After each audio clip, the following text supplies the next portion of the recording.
마태복음 5장 말씀을 통해 오늘 팔복에 대해서 두 번째 하나님의 말씀을 증거하겠습니다. 한 교수님이 강의실에서 실험을 했습니다. 한 50여 명 정도의 학생들에게 풍선을 하나씩 나눠줬습니다. 그리고 그 풍선에 자기 이름을 쓰고 부르라고 했습니다. 그리고 그 50개 풍선을 교실 안에 다 흩어놓았습니다. 그리고 자기의 풍선을 찾으라고 했습니다. 한참의 시간을 지났지만 자신의 풍선을 찾은 사람은 30명도 되지 않았습니다. 이번에는 방법을 좀 바꿨습니다. 아무 풍선이나 붙잡아서 그 풍선에 적힌 이름, 그 이름의 주인에게 풍선을 갖다 주라고 했습니다. 그러자 5분이 되지 않아서 50여 명의 학생들이 다 자기의 이름이 적힌 풍선을 찾을 수가 있었습니다. 여러분, 이 풍선을 인생의 행복이라고 한번 생각해 보죠. 이 교실의 학생들처럼 우리가 자신의 행복을 찾으려고 하면 그 행복을 찾기가 너무나 힘들다는 것입니다. 그러나 누군가에게 행복을 가져다 주려고 하면 내가 그 사람에게 행복을 가져다 줄 뿐만 아니라 나 역시 행복을 찾을 수 있다는 것입니다. 그 이유가 무엇일까요? 인생에서 모든 사람들이 행복하기를 원하지만 행복해지지 못하는 이유가 자신만의 행복을 찾아서 애를 쓰고 있기 때문 아닌지 오늘 말씀을 통해 우리가 다시 한번 우리의 삶을 돌아보기를 원합니다. 그래서 만약 우리가 누군가의 서로의 행복을 찾아주려고 노력을 한다면 그러한 인생을 살아가는 사람은 그 인생에서 아무리 힘들고 어려운 상황이라고 할지라도 행복해 줄 수 있다는 것입니다. 우리가 지난주에 8복 중에 4개의 복을 살펴보았고 오늘 5번째부터 8번째까지 복을 살펴보겠습니다. 앞에 4가지는 하나님과의 우리의 관계에서 누리는 복이라면 오늘 우리가 배우게 될 이 나머지 4 복은 사람과 사람 사이에서 누리게 될 복입니다. 10계명도 전반부 첫 계명부터 4번째 계명까지는 하나님 관계에서 사랑에 대해서 말하고 후반부인 5번째 계명부터 10번째 계명까지는 인간 관계에서 사랑에 대해서 말하는 것과 같은 동일한 구조를 가지고 있습니다. 다시 한번 오늘 설교의 주제를 말씀드리면 자신의 인생을 복되게 하려는 사람이 행복한 인생을 사는 것이 아니라 다른 사람의 인생을 복되게 하려는 사람이 행복한 삶을 살 수 있다는 것입니다. 그 4개의 복 중에 첫 번째 복은 자비한 사람이 받는 복입니다. 7절 말씀 함께 읽겠습니다. 자비한 사람은 복이 있다. 하나님이 그들을 자비롭게 대하실 것이다. 개역판을 보면 긍휼히 여기는 자는 복이 있나니 그들이 긍휼히 여김을 받을 것이며 라고 합니다. 그러니까 자비라는 단어와 긍휼이라는 단어가 같다는 걸 알 수 있죠. 이 둘은 모두 영어로 mercy인데 헬라어로는 엘레오스입니다. 약한 사람, 불쌍한 사람을 향한 그 적극적인 마음과 실제적으로 주는 도움을 의미합니다. 그러니까 긍휼과 자비는 불쌍하게 여김이고 인자한 마음으로 돌보는 것입니다. 긍휼은 마음이나 감정만이 아니고 구체적인 말과 행동입니다. 여러분, 사랑과 긍휼이 어떻게 다를까요? 사랑이란 모든 사람을 향한 일반적인 애정이라고 한다면 긍휼은 특별히 그 모든 사람 중에 약한 사람, 영적으로 약하고 육체적으로 병들고 경제적으로 가난한 그 사람들을 향한 사랑이 바로 긍휼이라고 할 수 있습니다. 그래서 어떤 이는 비유하기를 사랑이 애인을 방문하는 친구와 같은 것이라면 긍휼은 병자를 방문하는 의사와 같다라고 했습니다. 그러니까 대부분의 그리스도인들이 사랑은 갖고 있습니다. 일반적인 사람들을 향해서. 그런데 긍휼이 많이 부족합니다. 특별히 어렵고 힘든 사람을 돌보는 그러한 마음이 부족할 수 있다라는 것입니다. 사람을 어떤 능력으로 보거나 외모로 보거나 신체 조건 등에 의해서 판단하지 않고 영적인 상황으로 본다면 우리가 정말 그 사람이 부자든 사회적인 지위가 있든 어쨌든 그러한 사람들에게도 긍휼과 자비가 필요하다는 사실을 알 수 있습니다. 그래서 예수께서는 육체적으로 굶주린 사람뿐만 아니라 영적으로 궁핍한 가운데 있는 무리들을 보고 불쌍히 여기셨습니다. 하나님께서도 이 세상과 교회와 여러분들을 보시고 불쌍하게 여기십니다. 이사야서 54장 8절을 보면 내가 넘치는 진노로 내 얼굴을 너에게서 잠시 가렸으나 영원한 자비로 너를 긍휼히 여기리라. 하나님은 우리를 긍휼히 여기십니다. 하나님의 그 은혜와 자비를 받아들이시고 자신을 사랑하십시오. 우리가 하나님의 사랑과 은혜를 누리지 못하고서는 아무리 좋은 사람이라고 할지라도 사랑할 수 없습니다. 그러나 우리가 하나님의 사랑과 자비를 경험하게 되면 그 사람이 아무리 나쁜 사람이라고 할지라도 사랑할 수 있습니다. 하나님과의 관계가 더 중요하다는 겁니다. 우리가 하나님으로부터 받는 그 자비와 긍휼과 사랑을 받아들이고 우리도 다른 사람을 불쌍히 여기고 그들에게 관용을 베풀어야 합니다. 왜냐하면 성경에서 아주 작은 자에게 베푼 도움이 곧 하나님에게 베푼 것과 동일하다고 말씀했기 때문입니다. 그래서 결국 나의 신앙은 어디서 드러나는가? 내 인생에서 만나는 가장 힘든 사람에게 어떻게 대하는가? 그것이 곧 하나님께 대한 내 태도를 비추어 준다라는 것입니다. 성경이 잘 아는 예화가 있습니다. 하나님으로부터 1만 달란트라는 어마어마한 빚을 탕감받은 사람이 아주 적은 금액인 100데나리온의 빚을 진 사람에게 그 빚을 탕감해 주지 않았다는 이야기입니다. 그래서 그 사람은 결국 어떻게 됩니까? 자신이 갚지 못한 1만 달란트의 빚을 다 갚기 전까지는 감옥에서 나오지 못하는 하나님의 심판을 받게 됩니다. 여러분, 우리가 단 하루라도 하나님의 긍휼을 받지 못하면 우리는 우리가 이제까지 지은 죄로 인하여 당장 망하게 됩니다. 그러면 우리는 늘 하나님 앞에 나를 긍휼히 여겨달라고 하나님 앞에 매일 구해야 합니다. 근데 누가 그 기도에 응답을 받고 하나님의 긍휼히 여기심을 받으면서 살 수 있는 것입니까? 다른 사람에게 긍휼을 베푸는 사람이 긍휼을 여김을 받고 다른 사람에게 자비를 베푼 사람이 하나님의 자비를 베푸면서 살 수 있다는 것입니다. 그래서 누가복음 6장 36절을 보면 너희 아버지의 자비로우심 같이 너희도 자비로운 자가 되라고 말씀하십니다. 여러분, 아주 잔인한 행동이나 말하는 사람을 뭐라고 합니까? 무자비한 사람이다 라고 합니다. 무자비하다는 말은 아무에게나 쓰지 않습니다. 근데 의미를 잘 생각해 보면 자비를 베풀지 않는 사람이 다 무자비한 사람인 겁니다. 범죄 행위를 하거나 아주 악한 일을 하는 사람이 무자비한 사람이 아니라 나의 도움을 받아야 할, 긍휼히 여김을 받아야 할 사람에게 그 자비를 베풀지 않는 사람이 무자비한 사람이라는 것입니다.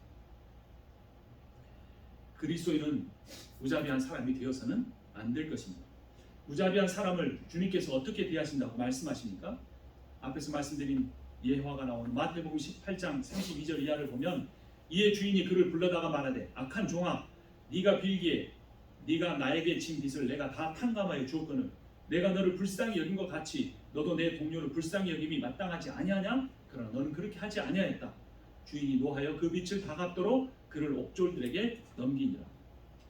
여러분, 하나님이 나에게 자비를 베풀어 주셨다는 사실을 내가 믿는다면 우리도 다른 사람에게 자비를 베풀어야 합니다. 가난한 사람들 위해서는 물질적으로 자선을 베풀고 병들고 고난을 당하는 사람들 위해서는 나의 일처럼 아파하며 기도를 해야 합니다. 그리고 내가 베푼 것이 대단한 것이 아니라 아주 작은 긍휼이라고 할지라도 아주 짧은 기도라고 할지라도 하나님은 그것을 귀하게 여기시고 나에게 큰 기쁨으로 돌려주실 것입니다. 내가 가진 것이 없기 때문에 나는 다른 사람에게 긍휼과 자비를 베풀 만한 능력이 없다고 핑계하지 마십시오. 중요한 것은 마음입니다. 내가 얼마나 가졌느냐가 중요한 것이 아니라 내가 하나님으로부터 얼마나 큰 자비와 긍휼을 받았는가가 중요한 것입니다. 이러한 관점에서 보면 오히려 많이 가지지 못한 사람이 인생의 역경을 거쳐온 사람이 아픔과 시련 가운데 있는 사람이 오히려 똑같은 처지에 있는 사람들의 마음을 이해하고 자신의 최선을 다하여서 적은 것으로도 그에게 긍휼을 베풀 수가 있는 것입니다. 그러면 그 도움을 받는 사람은 넉넉한 사람에게 받는 도움보다 그 적은 것을 가지고 있는 사람에게 받는 그 도움을 더 크게 여길 것입니다. 인생에 여유가 있고 많은 것을 누리는 사람에게 받는 기도보다 자신도 힘들면서 내 손을 붙잡아주고 눈물로써 기도하는 그 기도에서 살아계신 하나님의 능력과 성령의 역사를 경험할 수 있게 될 것입니다. 여섯 번째 복은 청결한 마음을 가진 사람이 누리는 복입니다. 8절 말씀 함께 읽겠습니다. 마음이 깨끗한 사람은 복이 있다. 그들이 하나님을 볼 것이다. 이 마음에 해당되는 헬라어가 카르비아인데 인격을 의미합니다. 청결하다, 깨끗하다에 해당되는 헬라어 카타로스는 청결하다에 해당되는 카타로스는 깨끗하다는 것입니다. 개혁하는 청결하다로 세 번역은 깨끗하다라고 번역을 했습니다. 그러니까 깨끗한 인격을 가진 사람이 하나님을 볼 수 있다는 것입니다. 여러분, 지난 한 주를 살아가면서 하나님을 보셨습니까? 여러분, 주님이 살아계십니다. 주님이 일하고 계십니다.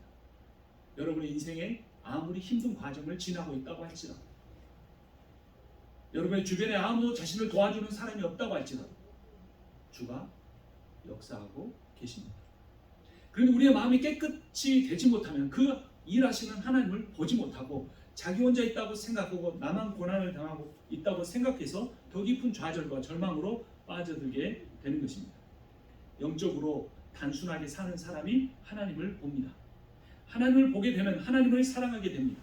하나님을 본다는 것은 하나님의 임재 가운데 산다는 것입니다.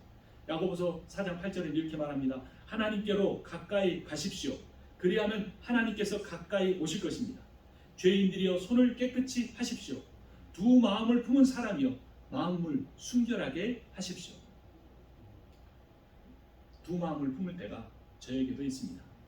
말로는 주님을 사랑한다고 하지만 마음으로는 세상을 더 사랑할 때가 있습니다. 하지만 성경에서는 죄인은 용서를 받지만 종교적인 행위로 자신의 죄를 감추는 위선자는 하나님을 볼 수 없다라고 말합니다. 마태복음 6장 24절을 보면 아무도 두 주인을 섬기지 못한다. 한쪽을 미워하고 다른 쪽을 사랑하거나 한쪽을 중히 여기고 다른 쪽을 업신 여길 것이다. 너희는 하나님과 재물을 아울러 섬길 수 없다. 두 주인이 있으면 두 마음이 생깁니다. 그런데 내 안에 두 주인을 둘 수가 없고 두 마음도 둘 수 없다는 겁니다. 두 주인 중에 한 주인을 우리를 선택해서 살아가고 그 주인에게 충성하고 있으며 두 마음 중에 한 마음을 선택해서 그 마음을 내 안에 가득 채우는 것입니다. 그러므로 세상을 향한 마음, 재물을 향한 마음을 우리가 내려놓지 않으면 우리가 깨끗한 마음이 되지 못하고 하나님을 보지 못하고 우리 인생에서 당하는 어려움과 고난은 물질적인 것이 아니라 육체적인 것이 아니라 영적인 것으로부터 비롯되는 것입니다.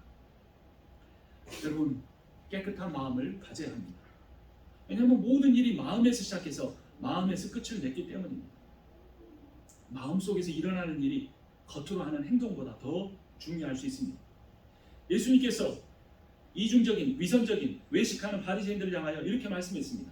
너희가 가늠하지 않았느냐? 마음속에 음욕을 품는 사람마다 다 가늠한 자. 너희가 살인하지 않았느냐?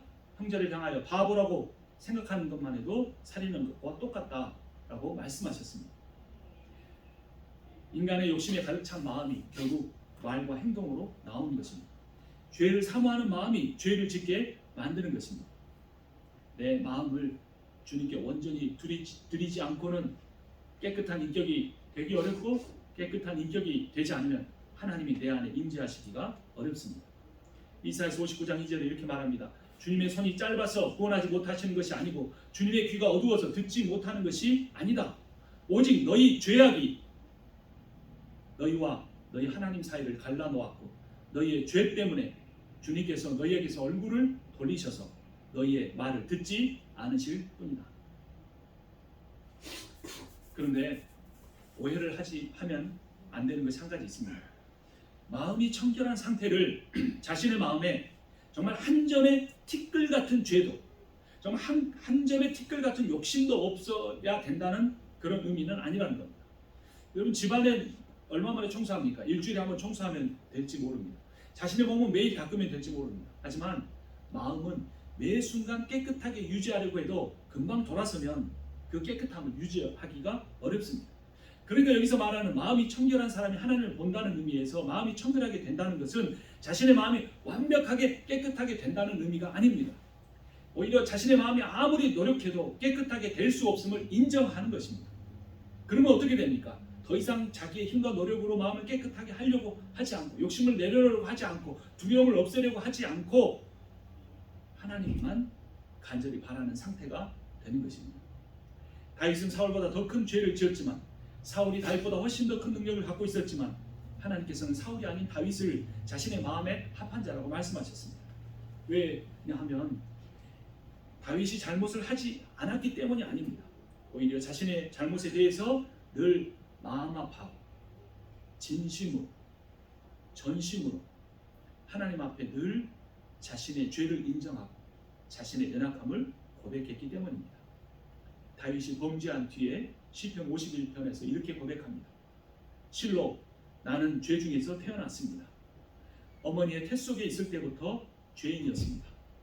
마음속에 진실을 기뻐하시는 주님, 제 마음 깊은 곳에 주님의 지혜를 가르쳐 주셨습니다.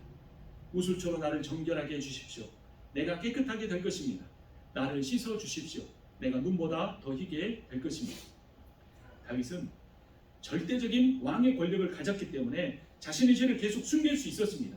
하지만 다윗은 선지자를 통해 죄를 지적받았을 때 어린아이와 같은 마음으로 하나님을 두려워하며 자신의 죄를 고백했습니다.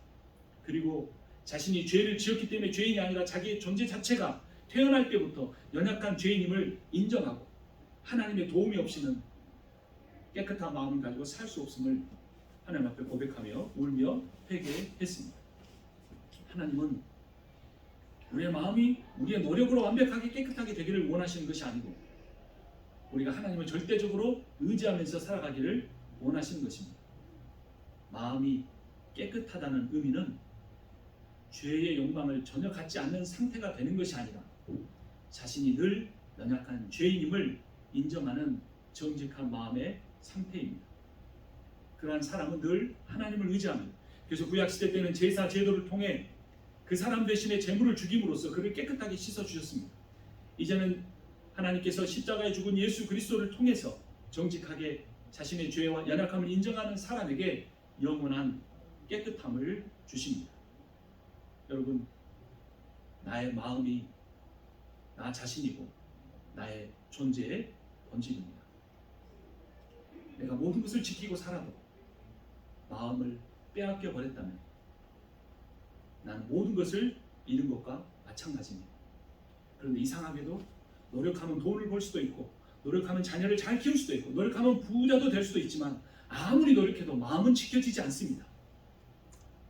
그러므로 사람이 할 수 있는 것은 앞에서 계속 말씀드린 대로 자신의 연약함을 인정하는 것이고 두 번째는 성령을 간절히 구하는 것입니다. 오직 성령만이 하나님의 은혜로 우리의 마음을 깨끗하게 해주실 수 있기 때문입니다. 여러분, 기도할 때 많은 말을 쏟아내기보다 때로는 침묵하며 기도해 보십시오. 그리고 어떤 마음이 나를 지배하고 있는지 잘 살펴보십시오. 조용히 자신의 마음을 들여다보고 성령의 임재를 통해서 하나님께서 자신의 내면의 깊은 곳까지 오셔서 다스려 주기를 간절히 기도하십시오.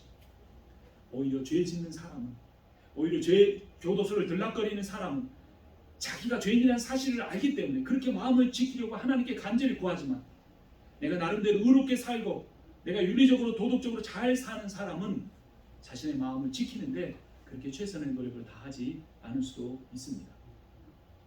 여러분, 날마다 말씀을 읽거나 묵상하면서 말씀을 암송하면서 깊은 묵상을 하나님 앞에 드리십시오. 천지를 창조하신 하나님이 우리에게 다가오시는 방법이 하나님의 계시의 말씀입니다. 또 그 말씀이 육신이 되어 예수 그리스도라는 인격으로 우리를 찾아오셨습니다. 그러면 우리가 말씀을 묵상할 때에만, 우리가 암송할 때만, 그것을 되새김질할 때에만 하나님의 창조의 능력과 구원의 은혜를 우리의 마음속에 깊이 체험하며 누릴 수가 있습니다. 팔복의 일곱 번째는 평화를 이루는 사람이 갖는 복입니다. 9절 말씀 같이 읽겠습니다. 평화를 이루는 사람은 복이 있다. 하나님이 그들을 자기의 자녀라고 부를 것이다. 세 번역에서는 평화라고 되어 있는데 개역판에서는 화평이라고 되어 있습니다. 평화가 좀 물리적인 것이라고 한다면 화평은 좀 내면적인 것을 강조합니다. 그러나 동일한 의미입니다.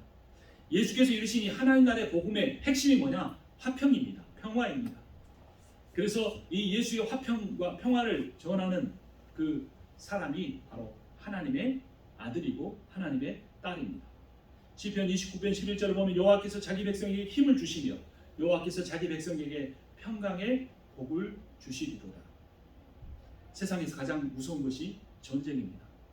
인류 역사 중에 전쟁이 단 하루도 그친 적이 없다고 합니다. 지금도 러시아와 우크라이나가 전쟁을 하고 있습니다. 국가 간의 전쟁만 아니라 개인 간의 갈등만 생겨도 삶이 참 괴로워집니다. 그래서 사람들은 이 갈등을 겪지 않기 위해서 그냥 사람과 깊은 교제를 하지 않으려고 합니다. 하지만 물리적인 평화 혹은 영적인 화평이란 중립을 지키거나 아무것도 하지 않는 것이 아닙니다. 화평이란 예수 그리스도의 다스림을 통해서 질서를 얻는 겁니다. 예수 그리스도의 사랑 때문에 내가 기뻐하는 것이, 내가 그 사람과 좋은 관계를 갖는 것이 화평입니다. 그냥 내가 그 사람과 싸우지 않고 그 사람과에게 나쁜 말을 하지 않고 해를 끼치지 않는 것이 화평이 아니라는 겁니다. 그래서 화평은 갈등을 피하기 위해서 침묵하는 것이 아닙니다. 무관심한 것이 아닙니다. 진정한 평안을 위해서는 아주 지혜롭게 진리를 말하고 복음을 말하고 사랑을 말하는 것입니다. 그리스도인은 자신이 살아가고 있는 가정이나 교회나 직장에서 하나님께서 주시는 화평이 임하도록 노력해야 합니다. 이런 사람을 피스메이커라고 합니다. 그리스도인이 트러블 메이커가 되지 않고 피스메이커가 되기 위해서는 자신이 먼저 하나님과 화평한 관계를 누려야 합니다. 하나님과의 관계에서 화평을 누리는 사람이 사람과 사람 사이에서도 하나님의 화평을 전할 수 있기 때문입니다.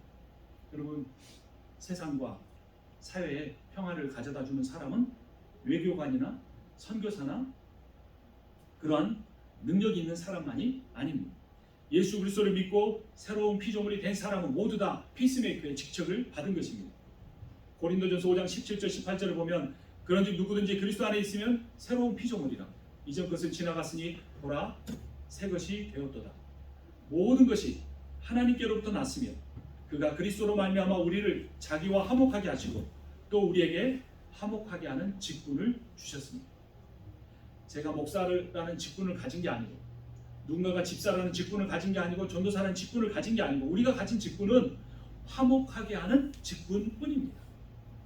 예수가 이 세상에 가져다 준 그 화목, 하나님과 원수되어서 영원한 심판을 받고 지옥에 갈 우리들에게 화목하게 하신 그 직분을 우리가 이어받은 것입니다. 단순히 참는 인내를 통해서 얻는 화평은 오래가지 못하지만 하나님께서 나 같은 죄인을 용서해 주시는 그 은혜를 통해서 오는 화평은 깊이 뿌리를 내릴 수 있습니다. 로마서 12장 18절은 할 수 있거든 너희로서는 모든 사람과 더불어 화목하라 라고 합니다. 여러분, 우리가 어떻게 모든 사람과 화평할 수 있을까요? 내가 그 사람 인생에 개입하기 싫으면 그냥 무관심해버리든지 내버려 두든지 그냥 마음속으로만 판단하든지 그렇게만 할 것입니다. 하지만 하나님은 적극적으로 모든 사람과 화목하라고 하는 것입니다. 우리가 다른 사람과 모든 사람과 화평을 누리기 위해서 꼭 해야 될 일이 있습니다. 그것은 바로 그 사람의 입장이 되어 보는 것입니다. 그 사람이 도대체 어떤 입장에서 그런 결정을 했을까? 그 사람이 어떤 입장이기, 어떤 처지이기 때문에 저렇게 살아가고 있는 것일까라고 그 사람의 입장이 되어보지 않고는 우리가 절대로 화목하게 하는 관계를 가질 수가 없습니다. 근데 이 놀라운 이 원리를 실천하신 분이 바로 하나님이십니다. 하나님이 하늘을 위해서 우리의 입장을 이해하려고 하지 않으셨습니다.